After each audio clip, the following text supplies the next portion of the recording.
Assalamu alaikum. Thank you very much, Musarat. And yes, everyone, thank you for being so patient. Unfortunately, something came up last week, so I could not be with you, but thank you for joining us today. I'll put the slides up before we begin.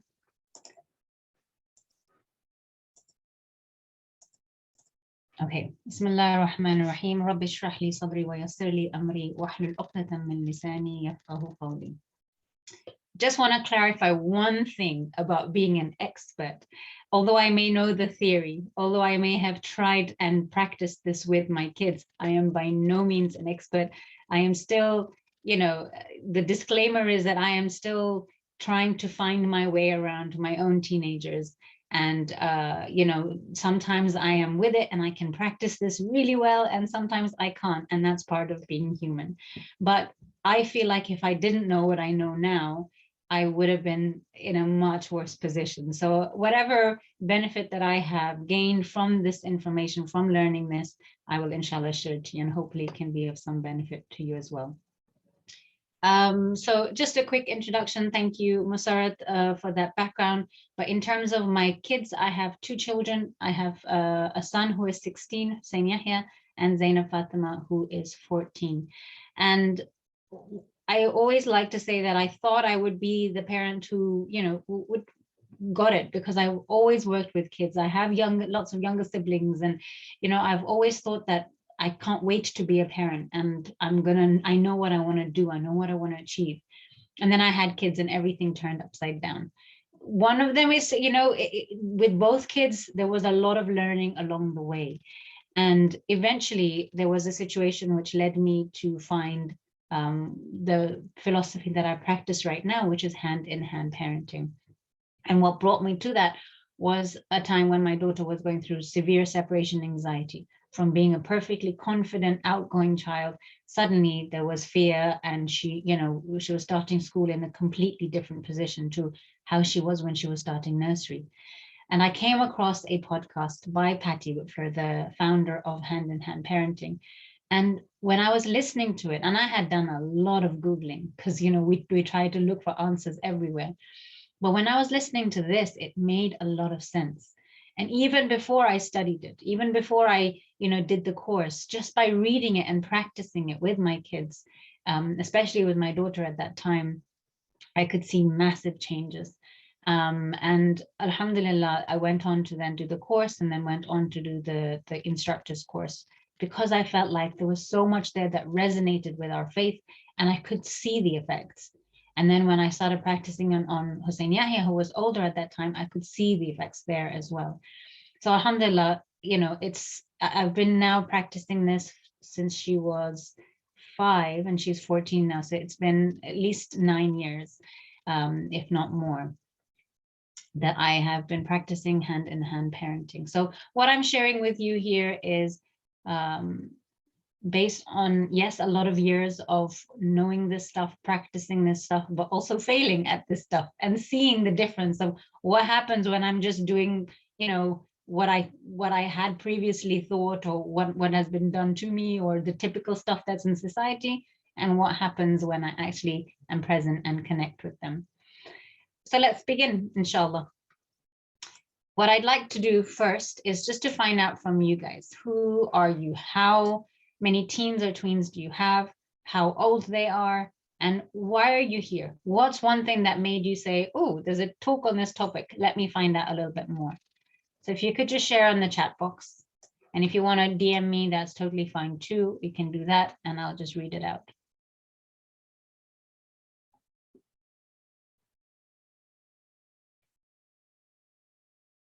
So 2 teenagers, 18 and 13.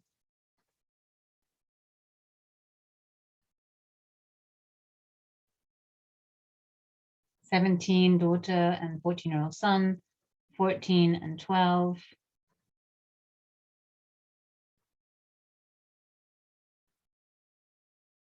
"16, 13, and the 10-year-old, wow, 17, 12, 12, 6 and 2. To understand how their mind works, the silence, the lack of socialness. Okay, 14, 12, 13, afraid of letting go, especially with my son. And I feel like I'm smothering my 13-year-old who has special needs. The letting go is really important. Okay, I have lovely, there's a grandma here. Some people are just here before their kids are even tweens, just to try and inform themselves before they hit that stage, which is brilliant. Trying to deal with their issues, communication. You want your kids to communicate more. Need to know how to keep cool when they're very slow in doing stuff, late for school. Okay, older boys are 12 and 10, trying to prep for what's coming. Parenting never stops. Tips with adult children. Yeah.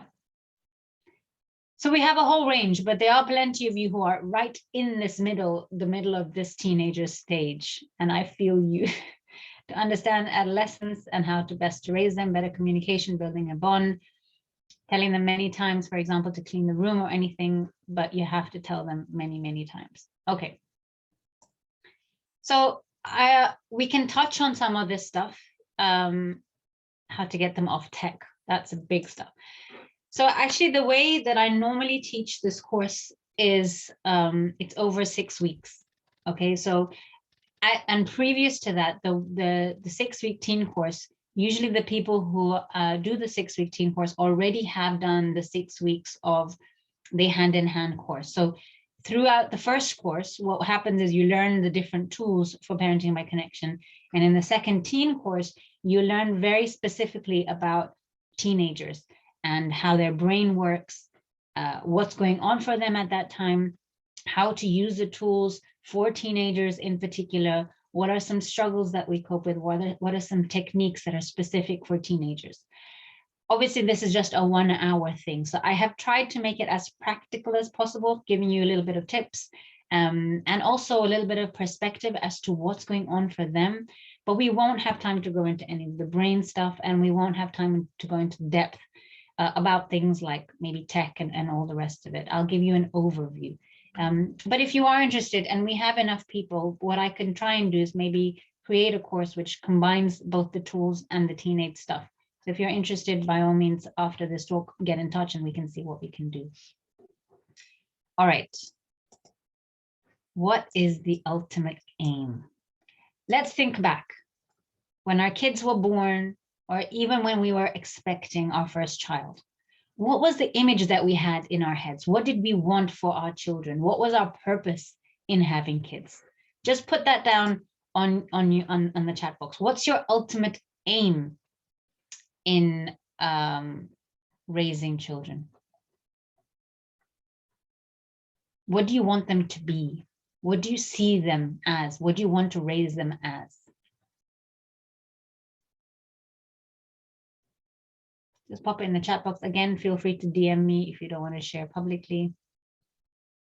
Okay, you want them to be the helpers of the Imam, happy family, loving, fun, bring them up to be the best ambassador.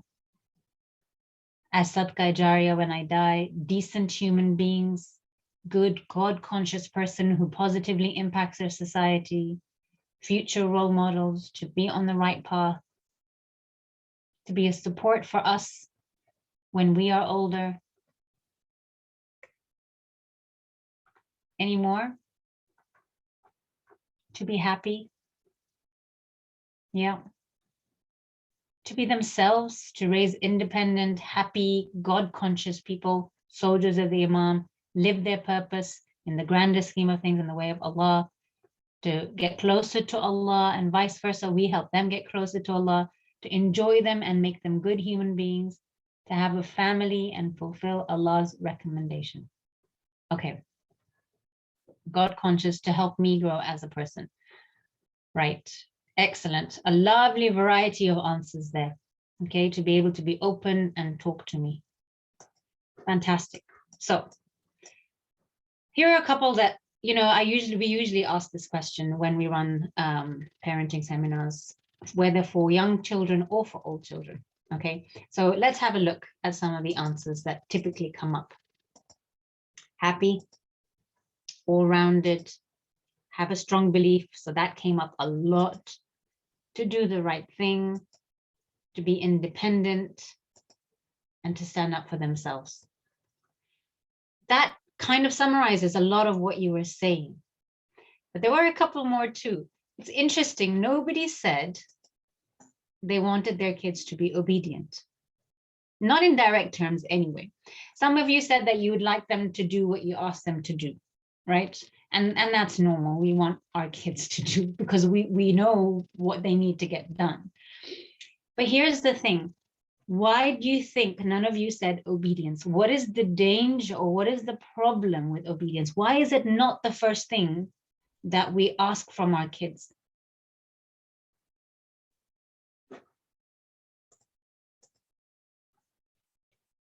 Anyone have a clue?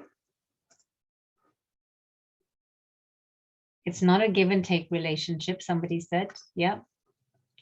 Here's the thing. Although it's nice for them to be obedient, although it would be lovely if when we said clean your room, they would jump to clean your room. When we said get off your thing, get off your phone, they would jump to get off their phone. That would be amazing. But it would be amazing right now, in the short term. It would make our lives a heck of a lot easier. But what happens when you raise children to be obedient is this. Right now, that may work for us. We would love it if they were obedient, right? But when children are brought up in a way that fosters obedience, mommy says it, mommy says jump, I'll say how high. What happens when they start becoming teenagers? Who do they start obeying? This obedience mindset, or I have to follow someone, who does that go to?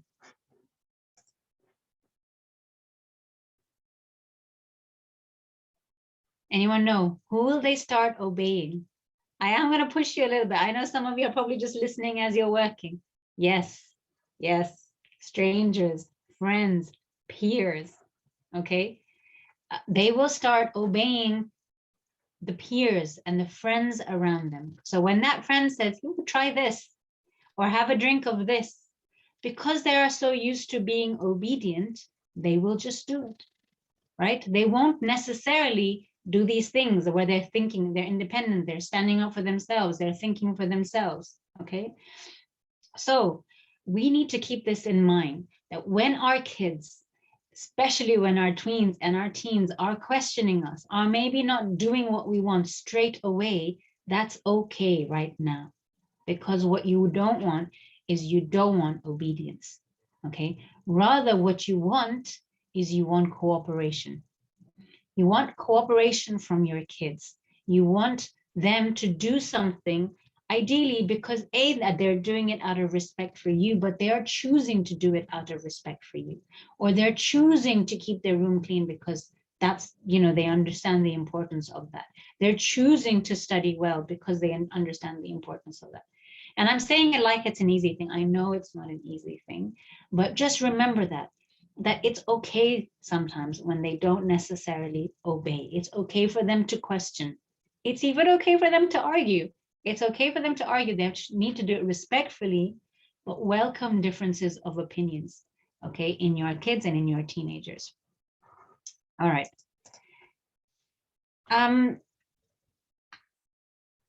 What I want to just mention before we move on is, how do you get cooperation?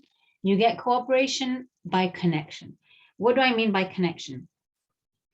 When children feel like they are heard by somebody, when children, and especially teenagers, feel like they can rely on somebody, when they can go to somebody to talk to, when they have somebody to fall back on, when they feel that connection with somebody, what happens is they feel like they can cooperate.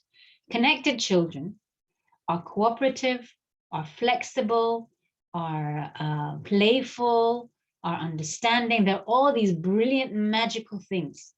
And often when a younger child or an older child is displaying things like, whinging or not wanting to follow instructions or this or that, chances are they're not rude, they're not manipulative, they're not bullies, they're not any of these things. They're just not connected to you. So that is the underpin of everything that we do as a parenting philosophy, that your main aim should be connection. And there's a heck of a lot of brain science behind it. There's brain science behind the fact that when our children's limbic systems are flowing, are working well, are in connection. Their thinking brains are open to learning and open to all these beautiful things like cooperation. But when their connection is broken, when their limbic system, which sits back here, when that's not working very well, this completely shuts down. There's a lot more, like I said, I could talk about in this sense, but hopefully it should just give you a little bit of an idea that a lot of this is rooted in the way their brain works and in the way our brains work. So it's very, very similar. Okay, so just know that it's okay that they're not obeying. What you want to foster is cooperation, and the way you want to foster it is through connection, which we'll talk about a little bit through the end.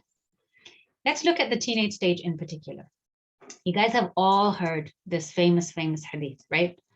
The Holy Prophet has said, a child is a master for 7 years, a servant for 7 years, and a deputy advisor for 7 years.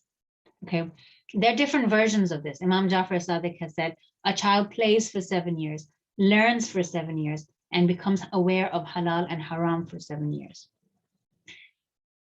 This is a bit that's often not said, okay? If he grows into good character, well and good, otherwise leave him alone because you have discharged your responsibility. Again, that came up in the comments a little bit. Like, I'm scared to let him go. I'm scared to let, him out of my bubble wrap, my protection, because you don't know what's going to happen. But hopefully, if you have done your best, then you can discharge him. You've done your best. You've tried your best. Now it's not your responsibility necessarily. And interestingly enough, Maria Montessori says something very similar. If the child in the second plane of development, so Maria Montessori's planes of development were very similar. Instead of 7 years, there were 6 years. So first 6 years, second 6 years, third 6 years. She says that if you do well, if you've tried your best, and in the second plane of development, they're allowed to learn all that he is capable of, again, you can let up on the third stage, because now they have to take it on for themselves. And maybe this will give you a little bit more of an idea of why. So 0 to 7, pictorially, if we look at it, the child is the master and we are down here. What does that mean? It tends to mean that we are following their nature. In some ways, they literally are their master. They want food, we hurry to provide it. They need a nappy change, we hurry to change them. They scream for something, we provide it. Okay, but in general, their nature is emerging at this point, and there should be a lot of following their nature, following their child. It doesn't mean you can't tell them anything or guide them in any way, not at all. But in general, don't be forcing a lot of things on them at this stage. Then 7 to 14, it changes. Now is more of the time when we are imparting, when we are guiding. Now we tell them to start sitting down and doing some learning. Now we teach them, for example, Salah at the age of 7. We start the process slowly. Now they are the ones who we are now trying to impart our values and our teaching to. But once they hit the teenage stage, they should start leveling out. What does it mean to be an advisor or a friend? You don't tell a friend all the time what to do, right? You ask, you guide, but you don't insist, you don't shout. I'm telling myself first this, I am still doing it. But this is this transitioning stage. Okay, so right now, it's not like each of these is set in stone. They're general guidelines, depending on you, your child, but you keeping this main philosophy in mind. Okay, by now, 14 plus, actually what you'll find is you don't have the option of forcing anymore. You don't have the option of controlling anymore. Whereas when they were younger, you could pick them up and move them if you wanted them to move. Now you can't, they're too big. Okay, and all the previous methods which you may have gone into, the bribery, the threats, none of it's going to work anymore. If I'm trying to cut my son's sugar level down, and so I'm saying, no, you can't have that. He's got money, he's earning now, he can go buy his own chocolates and sweets and hoard. Very soon, if we have this method of, well, I'm not taking you to football if you don't clean your room, guess what? By 18, they'll be driving. They don't need us. They can go take the bus. Okay, so we don't have that control. We have no option but to level it out and to let go. Okay. And also let's have a look at what life is like for them. Very often we come into this perspective like, oh my God, it's so hard. It's so hard for us. And sometimes we need to step in their shoes for a little while. Okay, so what is going on for them in those teenage years? It's an incredibly tough time. I mentioned that, there's a lot of brain changes. And actually a lot of the stereotypical things that you hear to do with teenagers is to do with their brain changes. We often put it down to hormones, but actually the hormones and the sexuality side of it is just one aspect. A lot of the changes that we see in our teenagers is happening because of their brain. So I'm just going to give you a minute. Again, on the chat box, write down what kind of things you stereotypically associate with teens.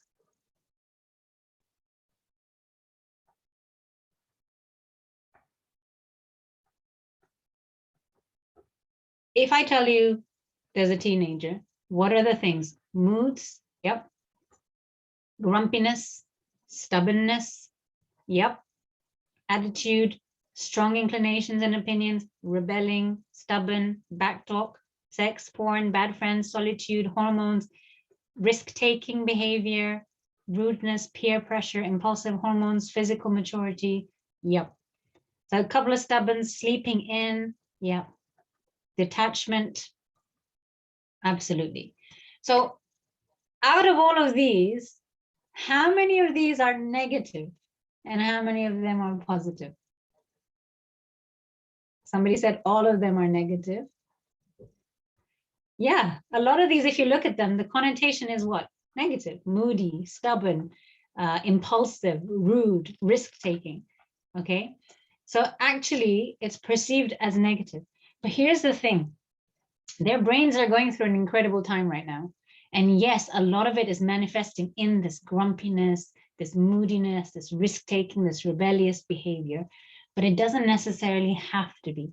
There's a real, with every negative, there's actually a positive side of this brain changes. It's happening for a reason. And if we can foster it enough, we can grab the positive, or we can foster the positive side of things, as well as reduce the negative, okay? But imagine how many changes they're going through right now and what an incredibly tough time it is for them. 0 to 5, there's a lot of brain growth. Okay, your brain grows in size. Then it kind of stabilizes for a while. But once it hits the tween and teen years, it's going through a lot of changes again. And that's what's leading to a lot of this stuff. Those changes are harder because our expectations are more. We can understand if a 3-year-old, 4-year-old is maybe tantruming, but to have a 13-year-old, 14-year-old who's having a tantrum, we just don't get it. But actually their brains are going through a lot right now. What else is going on for them? So here there are hormones as well. They also now, along with everything that's going on in their brains and their bodies, they have to make some really big decisions, right? Often this is at 11 plus time in the UK, GCSEs, A levels, career, all of that is happening. And unfortunately, this is a paradox that when they're grown up or when they're growing up, they're controlled a lot. And now, obviously, the rebellion is against that control. Now they can do all this stuff. They don't want to be controlled anymore. And sometimes we can't help it, right? There's a lot of things we need to do, or we need to tell our kids to do. They need to do stuff. They need to eat their veg. They need to have play some sports. They need to go to sleep at a certain time. But the way in which we ask them to do these things is really important, okay? Our attitude should be of respect from when they're little. They are mini human beings. They are not subhuman beings. And this, they will demand that respect when they're older. They won't accept it anymore. And they also face all these stereotypes around them, not just from us, but from everywhere. I remember when my daughter went into secondary school, she was saying that the change in the way that the teachers were dealing with the teenagers at school was very different to the way that, for example, primary school teachers had dealt with them. Because for some reason, teachers or other people, even in the public, feel that they can deal with teenagers or they have to deal with them a little bit harsher. Things like calling them stupid in class. I was just like, hang on a second, well, your teacher called the child that? She goes, yeah, they all say that kind of stuff, like don't be stupid or whatever, or telling them to shut up, for example. And unfortunately, it's this perception of children being controlled and then adding on the teenager negative stereotypes on top of that. That's a lot that they have to bear the brunt of. On top of all that, they have massive challenges at this age, right? Not only are we expecting them to stay up on top of their school pressures, their GCSEs, their A levels, they also, often in the West especially, have exposure to drugs and violence around them. They have the peer pressure aspect. They often are exposed to dating. At the moment, I know, for example, this whole, being bi, being lesbian, figuring, like seeing other people around them saying, oh, happily, I'm bi, I'm this or that. Then you have the standard social pressures of inclusion, exclusion. And it's no wonder then we have lots of anxiety, depression, and addiction issues. And in fact, if somebody is diagnosed later on with anxiety or depression, chances are that it probably stemmed from the teenage age.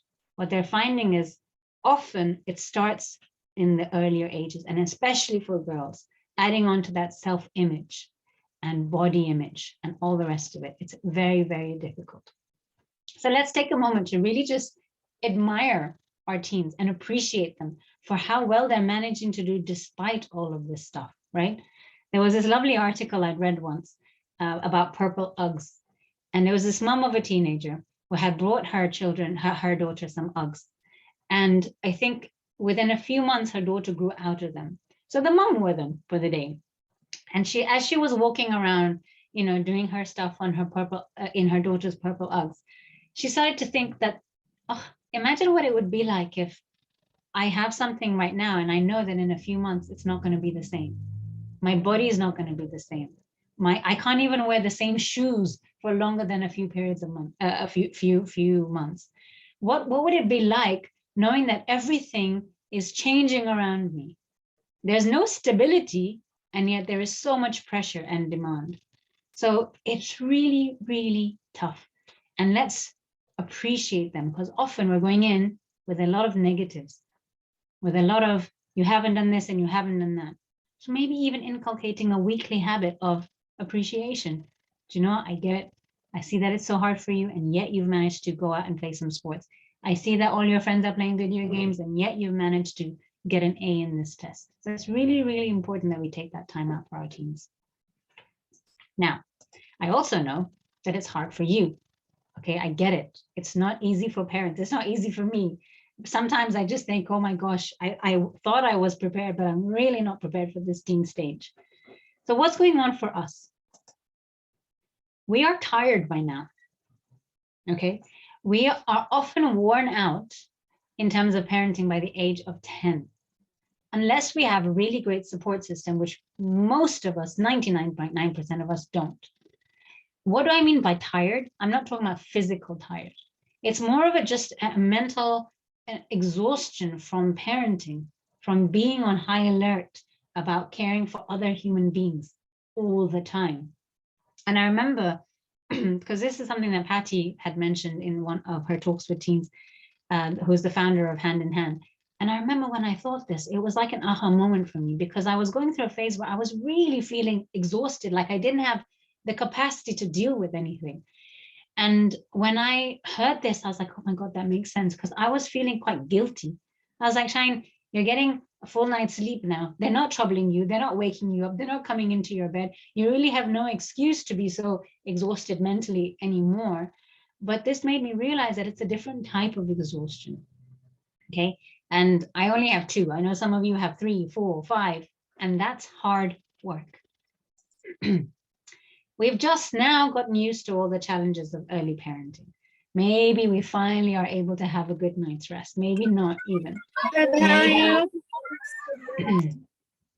Maybe we've just figured out, we've managed to now toilet train our kids and make sure that they are sleeping through the night, not bedwetting, they're eating well, They're kind of maybe in the right school that we want them to get to. And suddenly this whole teenager has then hit us. Okay. It's a completely different type of challenge. We also have this thing that humans have, which is the negativity bias. Okay. Which is why the weekly appreciations is a really good thing to counter that. Because our negativity bias basically says, look for what's hard.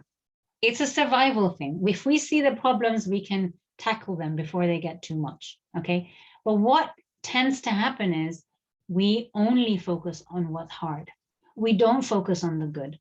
Okay. And we have this tendency, whether we like it or not, to compare. But that one's got this, that, the other. But that one's teenager seems to be doing this, that, the other. But I want my teenager to be, you know, good at Quran like that person, and do well in their studies like that person, and start their own business like that person.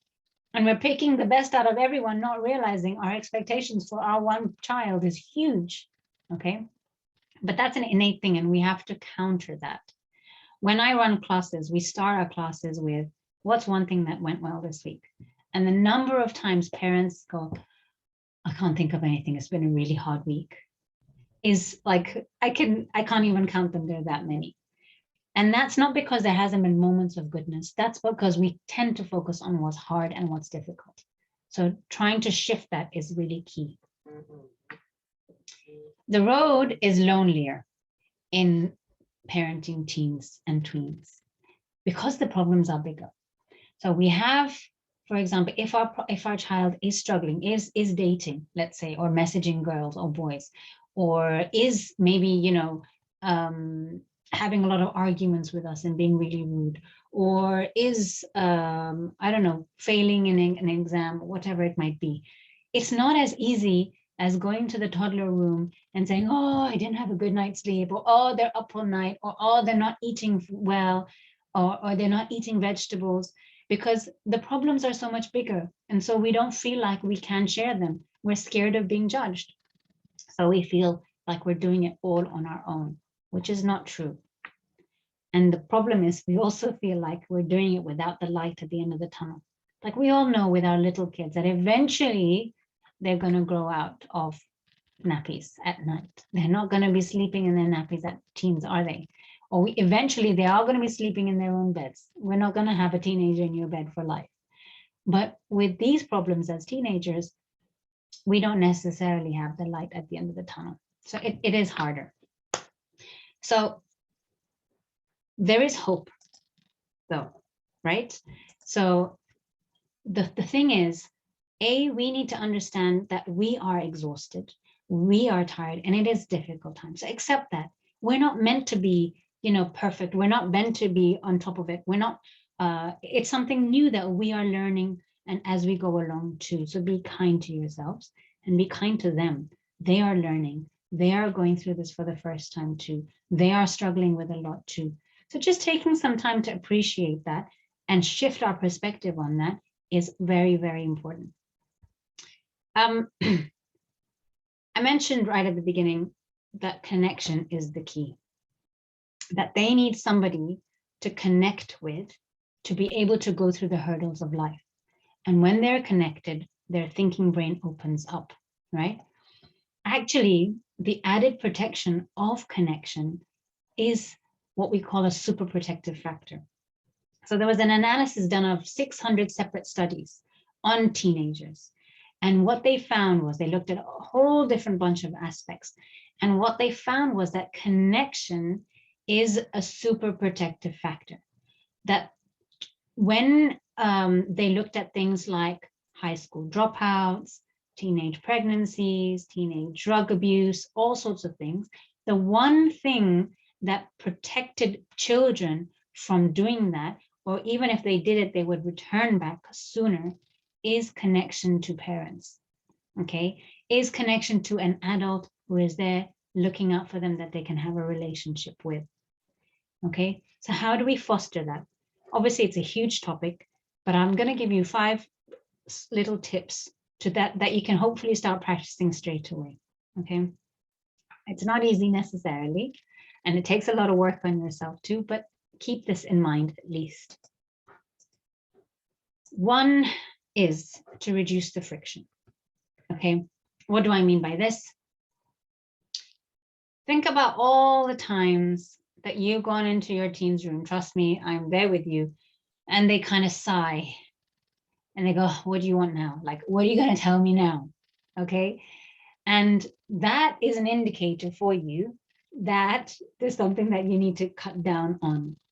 When we're constantly going into our kids and just telling them what to do or what not to do, okay, there's a lot of headbutting with each other, right? And if that's the reaction you're getting, for a while, pick your battles. Choose a couple of things that you think, all right, it's not the end of the world. So for example, in our house, my son's room, okay, it's not the end of the world if it's not to my perfect standards. And so I have let go a lot on that. Every now and then, I still insist, but in terms of what it used to be, there's that letting go. Okay, remember, they're in the third stage now. You cannot force, you cannot control. If you do, or if you try, that's where you headbutt, okay? They have to be able to now take it on their own. So the things that are causing a lot of friction, if you can, try and write down for yourself one thing that you're having a lot of arguments about, okay? And for the next week, at least, tell yourself, I'm not going to bring it up. If that is something that is causing a lot of friction for a while, I'm not going to bring it up. What you want to do is you want to reduce the friction so that they start opening up to connection, so that they start opening up to actually not turning away from you anymore, or not sighing when you approach them, or not, moaning all the time. So reduce the friction.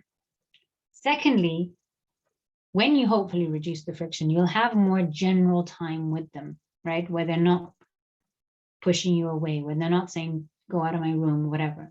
In this time, be open to their thoughts. In particular, watch your answers when they bring something up. Watch what you say. Are you jumping in very quickly with, like, let's say, oh, my teacher did this, or my teacher gave me detention? What's your first answer? What did you do?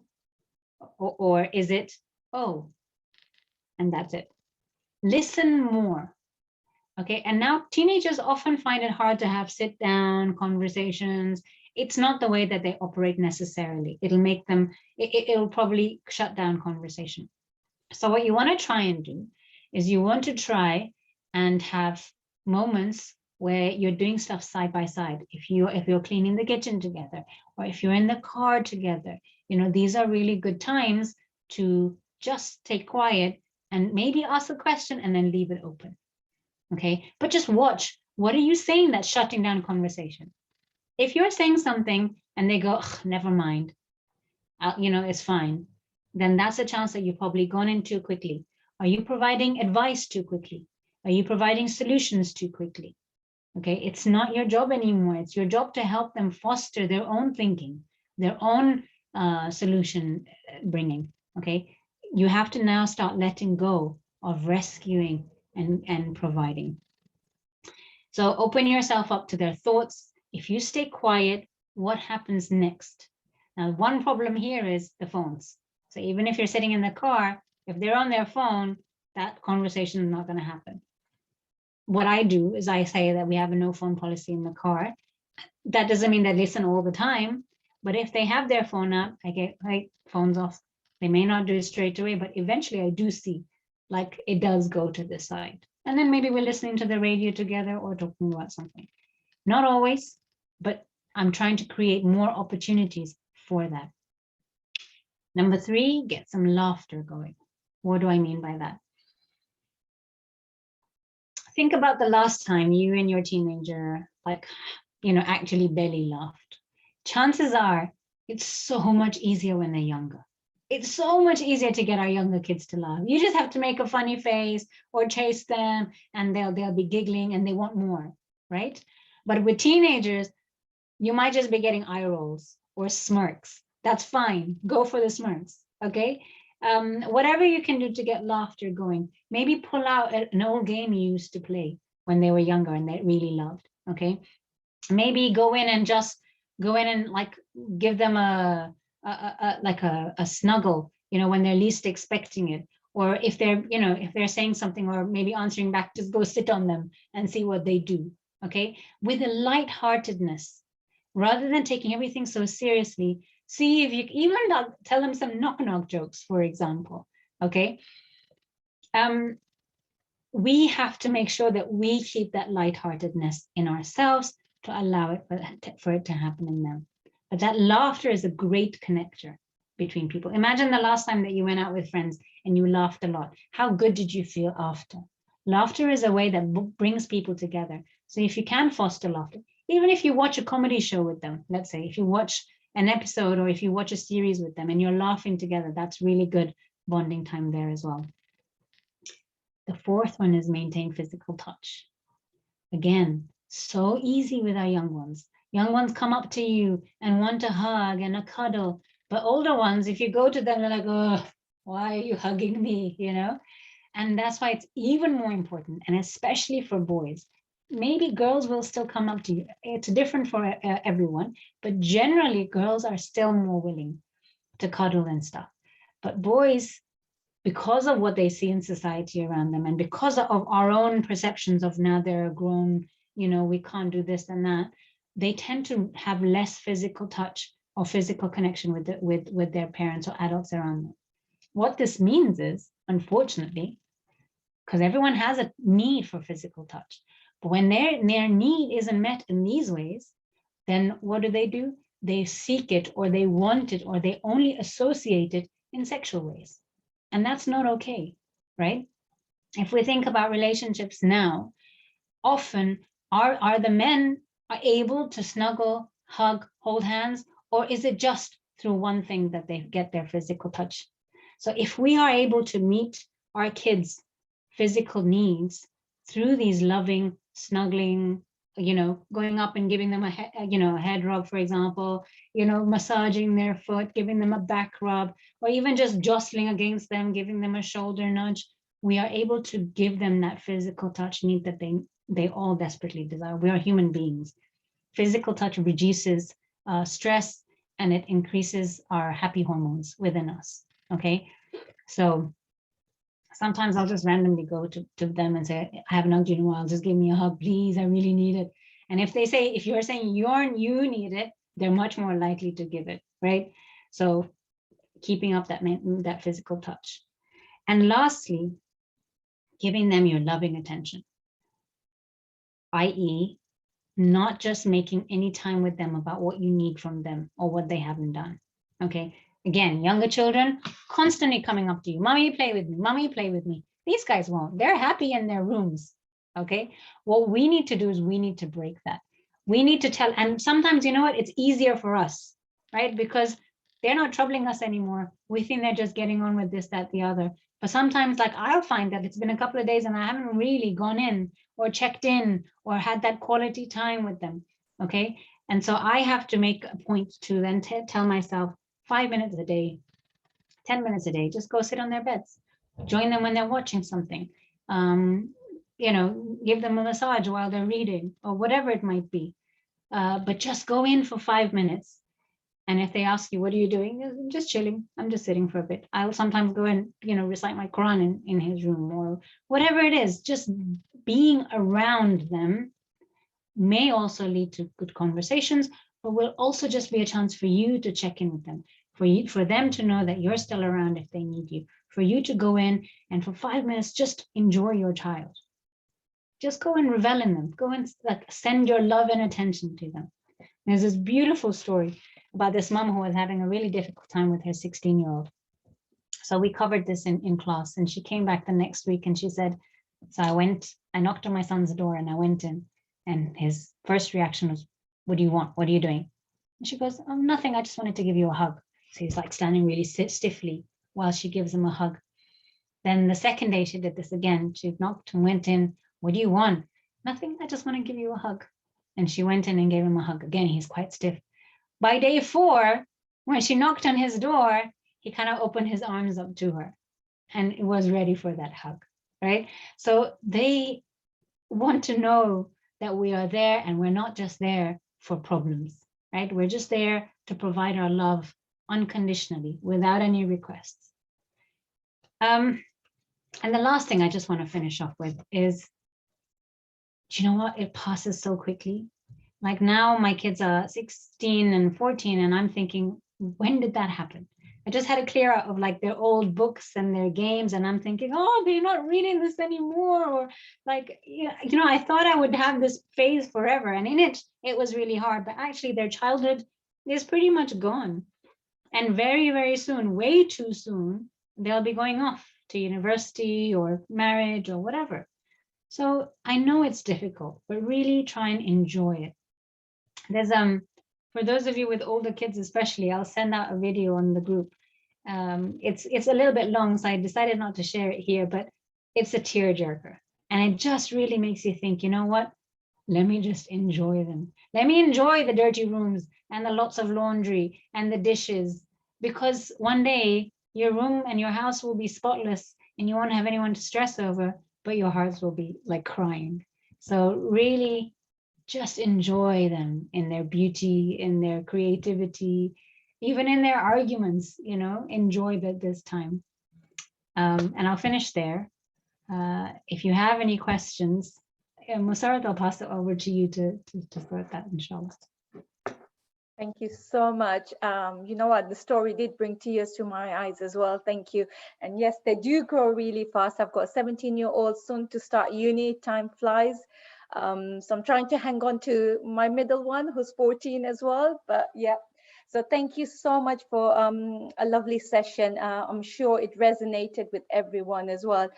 We've had a couple of questions in the chat, so I'm just going to start off with someone saying that if it's their first child, they feel like they're putting a lot of pressure on because they were the first child as well. Is that quite normal? And how do you suggest to back off the pressure? Yeah. So this is a whole side I didn't really touch on, but in hand, one of the things that really drew me to it was the first tool is actually has nothing to do with our kids and everything to do with ourselves. Okay, it's where we give ourselves to work on ourselves, because what our habits that we tend to get into, like even the things we said we would never do to our kids, and then in that moment we're saying the same stuff and we're doing the same stuff, or we're doing what was done to us, or we're doing the opposite of what was done to us, for example. Often a lot of this is unconscious and we don't even realize we're doing it, but we can't stop ourselves because it's so ingrained in us. So one of the tools is actually, it's called listening time, and it's where we take the time to figure out what's going on for us, where we really sit, process, think, okay, so, you take some time out in your week, let's say, and say, I feel like I'm putting so much pressure on this one. Let me think about it for a second. What was it actually like for me? Actually, it was really hard for me. You may cry a little bit, remembering about how all the pressure that you had. You may then feel a bit fresher and more conscious and have more presence of mind to go to your teen and say, do you know what? I'm sorry, I've been putting a lot of pressure on you. Can we come up with a plan so that you feel like you don't have too much to cope and I feel like you're still on top of things?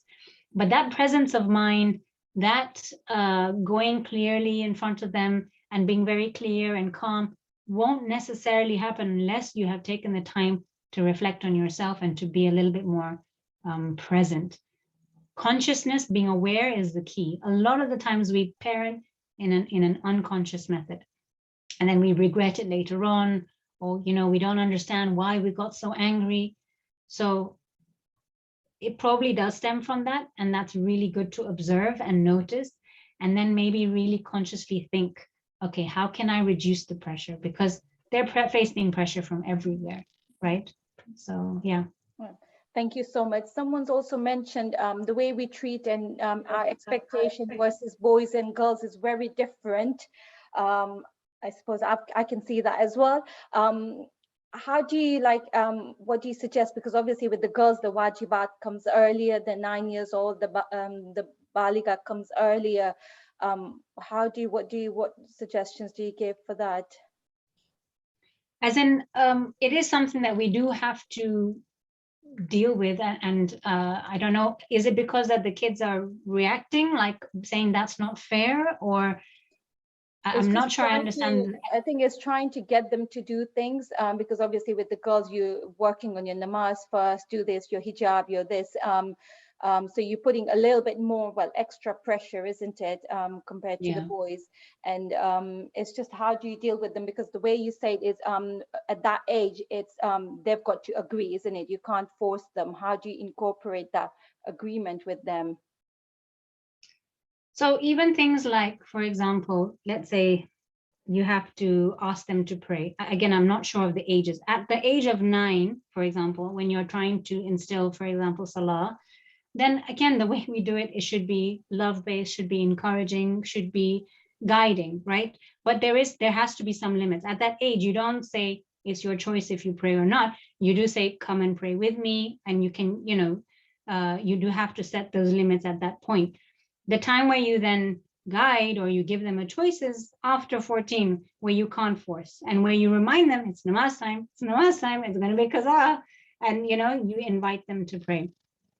But maybe the other thing that could be, because you are asking more of them, let's say at the younger ages, give them a little bit more of your time and attention too. So, I know, for example, like let's say if you have to ask them to pray, maybe go in with a little bit more special time, or give them some quality time, ask them if they want to play anything before you ask them to do that. There will be periods in our life when one of our kids will need us more, right? I know, for example, when I was helping my son with his 11 plus, I was giving him a lot more. And then when that finished, my daughter actually came up to me and said, right, now you have to give me time. Okay. So sometimes you will have to focus more on one as they're going through a challenge, and then go through another. You just have to invest a little bit more of time and explain it as much as best as you can. Excellent. Thank you so much. I think we've had some questions about anxiety as well. A mom saying that when the child was younger, leaving them at nursery and things like that, and now obviously the child's feeling more anxious. How do you repair what you've done? And I suppose with a lot of us, if we brought them up in a different way and did not understand that connecting one, how do you kind of make it up now? So the thing I love about the way Allah has created us is that even as adults, we can heal, right? We can heal. So the analogy that I tend to give is, let's say we're a train on some tracks. If the train has gone off the tracks for whatever reason, we can bring them back on track. Now, the thing with, as we get older, the train has gone in the wrong direction for longer, right? So it might take a little bit more time to bring it back on track, but it is possible. And Allah has put within us healing processes to let that happen. So one of the tools that we have is called stay listening. And this is a really good tool to help with the release of maybe anxiety, of maybe sadness, of maybe even feeling of guilt that we may hold. And that's just making space for feelings. So an anxious person, what our tendency is to try, and we want to help our kids not feel anxious. So if our kid comes up and says, I'm worried, we don't like that. It hurts us, right? And we want them to feel happy. So we may say something like, oh, there's no need to be worried. It's okay. Inshallah, it'll be fine. Allah is there. And that's all true, but that's not necessarily what the child needs to hear in that moment. The child potentially needs to have a little bit of space to actually feel anxious. I'm really worried about this. And maybe cry about how stressful that exam is. And maybe, moan about how it's not fair that they have to do so much more than their younger siblings, for example. Okay. If we are able to stay and listen to that, imagine the last time you had a good cry. If you were really upset about something and you were complaining to your husband, let's say, or crying about it, and he came in and he tried, a lot of our husbands tend to do this, but he, let's say, tried to say, why don't you just do this? That'll solve your problem. Or they try to fix it for us. What they've done is probably really infuriated us. And how many of us have said, I don't need you to fix my problem, right? I just need you to listen. Our kids are the same. They just often need us to listen. But it's us who, we can't stand to see our kids in pain. And so it's a very natural reaction, but You can, there'll be a time for that reassurance later. Allow them just to have that worry, that cry, in that moment, and see how they're feeling afterwards. If we, as think back to the last time you cried, how did you feel after that good cry? Chances are you felt lighter. Chances are you felt better, more refreshed, more able to tackle the problem, you know? So we understand instinctively how healing it is. We hate it when our partners or people stop us when we're doing it. Imagine if our husband came in and said, it's fine, why are you crying? We would hate it. Similar like that. If we are able to give our kids the space to have their feelings, I get it, it's not easy, but if we are, then we'll help them overcome it. It's basically the body's healing process in action. Of course, when it comes to anxiety, it is a whole other level. And if they perhaps need to speak to somebody, then by all means, get them to speak to somebody, a therapist or whoever, to help them overcome that. But in general, in day-to-day things with our kids, no matter how old, we just need to talk less and listen more. I think we end up giving lectures and advice more, isn't it? And that's when they kind of switch off. With teenagers, sometimes you notice they're not motivated, or how do you kind of motivate them? They might be happy just sitting in their room doing nothing, or on their mobile phones, or games and things like that. How do you kind of, as we know, obviously they've got potential. How do you kind of get them to realize their potential? Yeah, I mean, it's a tricky one, because we really want them to come up with it themselves, because we can't force it anymore, right? Right. But always, if you go for the connection, if you aim for connection, that is all that is in your power. You can't force a child to be motivated, because what tends to happen is we tend to go in with a lot of lectures. And I say we tend to speak so much more. You should be taking this more seriously, this, that, the other. But we can't. It's now at a stage where they have to find that motivation from within themselves. What we can do is we can connect. Okay. So let's say if they're playing a lot of video games, there is also this other tool called setting limits, where we gently go in and we set a limit, and we face, the fallout after that with calmness, because they are going to get upset. They are going to get angry, this, that, the other. But if we are going in with connection, so let's say they're playing too many video games, okay, and we're always lecturing them about video games. What if we go and join them for a while? Go and play with them for a little bit. Go and see what is it that's so addictive about this. Go and have some nice connected time playing with them, being silly with them, and then bringing in the limit. I really need you to stop now. It's time to do this, that, the other. Maybe they'll whinge, probably because they've had that good connection time with you. They'll be more likely to switch it off. If they're struggling to study, you can go in and have a conversation where you listen more. So you can go in and say, okay, I think, like I've done this with my kids a couple of years ago when there was something that kept coming up. And I went in and I said, I'm not going to say what I'm thinking. I think you already know from all my lectures that I'm struggling with this. I want to hear what your thoughts are. Then giving them the space to complain. Well, you're always nagging at me. Oh, you're always doing this. Oh, you're always that. Then when they've had their turn, you don't interrupt at that point at all. You give them the space to speak and tell you their issues. Then maybe you ask them, okay, I totally get it. I see what you're feeling, and I've taken your points on board. Can you now give me some solutions to work around this? And ideally ask them for the solutions so that they take ownership of that. So they may say, okay, I'll study from this time to this time every day. Then get them to write it down, right? And then that's an agreement that they have held up to. And if it's coming from them, they are more likely to do it. It's not a guarantee, but they are more likely to do it. Then you can go in and say, it's 6 o'clock, just have it, 6 o'clock. You said you'd do it. Okay. So unfortunately, we can only suggest and guide and hopefully try and initiate from themselves. But connection is the one thing we can try and give. Excellent. Thank you so much. I think that was really good. Has anybody got any questions before we wrap it all up? You can unmute yourself if you have any question, or you can use it in the chat as well. Assalamu alaikum. Wa alaikum salam. Shaheen, well done. Mashallah, Alaikum very good. salam. Do you know who I am? Is it Maimuna auntie? I can't hear quite. Yes, yes. Oh, how are you? Alhamdulillah, good. Yeah, the negative traits that you're talking about, the teenagers have, and they're negative, but we need them. For them to grow to a certain degree, we need them Yeah. so that we can balance them out. That was one thing I wanted to say. Another thing I wanted to say was they do test us on our limits and how much they can go.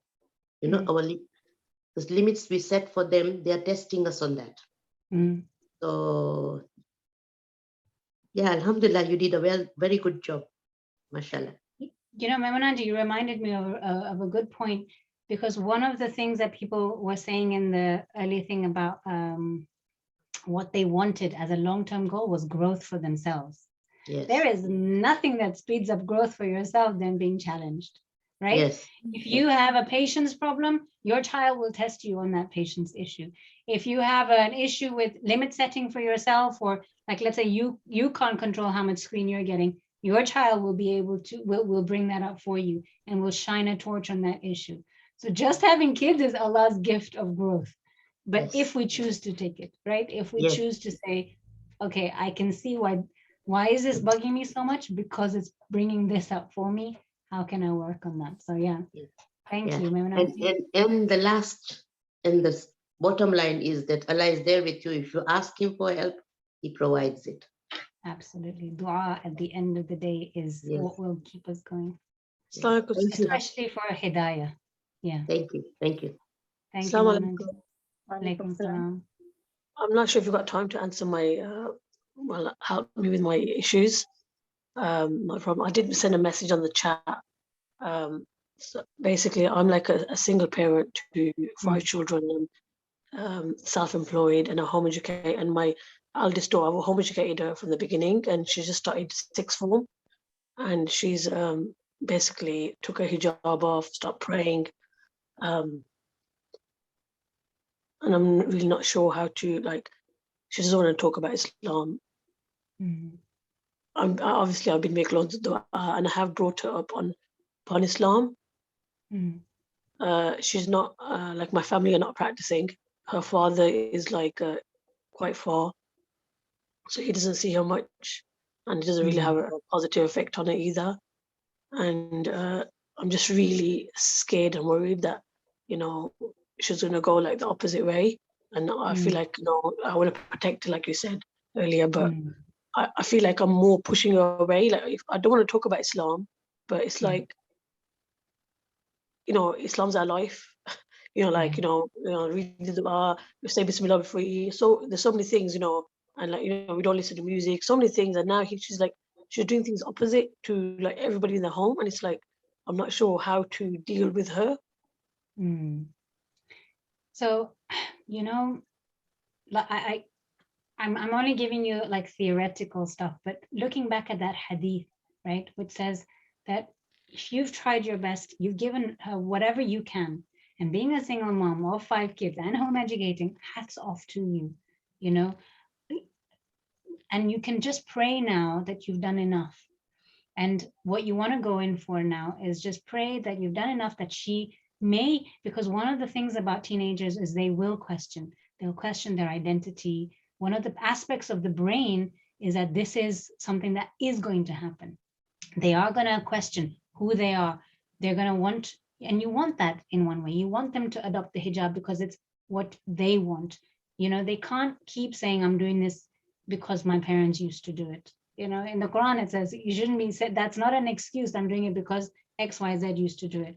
So in a way, it's a good thing. And it may be that she has to go a little bit off to come back when she realizes. So all I can suggest that you keep doing is keep beaming your love and your connection at her. And if you're finding that talking about Islam is putting her off, right now, stop. Just keep working on your connection and pray that you've done enough that she comes back. Because if you keep doing it and she's getting pushed away, then you're kind of breaking that ability for her to return if and when, inshallah, she chooses to. So the only thing I can suggest is pray that you've done enough, keep working on, you know, praying for her and sending her your love and connection, and saying, okay, I'm open. If you have any questions, whenever you want to talk about it, I am ready, rather than you forcing it on her. But it's a really, really tricky position. And I think with, you know, with all of us, the one thing that we all can do for each other is pray for each other, and pray that Allah guides our kids. We can try our best, but at the end of the day, you know, it is up to Him, and we just have to stay and pray together as a community for each other's children. So I think I'm going to end there and just pray, ask that, you know, I'm praying for all of you. You please pray for my kids and for each other's kids, and that we are there for each other as a community, not to judge, not to say, oh, look, your child is there, but actually to think that could be my child, and how can I support you? So, you know, if you also do want to get in touch with any of us, and if we can provide support in any way, please do let us know. Because it's not easy. We've had a few questions, but I'm conscious. Is it namaz time soon? Have you got time? Or is it namaz time? I actually have another class afterwards. I do That's have fine. to go. Are you able to put your details in about your obviously the social media side as well? So if anybody has and would like to do the course as well, they can contact you as well, because we've had a few questions about teenagers, but I know you said there's a detailed course, isn't it? For connection. Also, I think a few have mentioned questions about younger children, and I know we've got namaz time soon as well in Leicester as well. But thank you all. Sister Shaheen will put her details on the chat as well. So please do contact her. As she's mentioned, she does a thorough detailed course as well. Is it an online course as well? It's an online course, yes. Online courses. Online. Yeah, and I've had a lot of feedback, positive feedback on that course as well. So definitely something that we can, inshallah, all work and connect together with that course as well. But thank you all for joining in. Thank you so much to Sister Shaheen for a wonderful, wonderful session. And inshallah, it can make a difference one step at a time as well. And thank you so much. Jazakallah, everyone. Please keep us all in your prayers, and we'll see you inshallah next time. Khuda Hafiz. Thank you. Khuda Hafiz. Khuda Hafiz.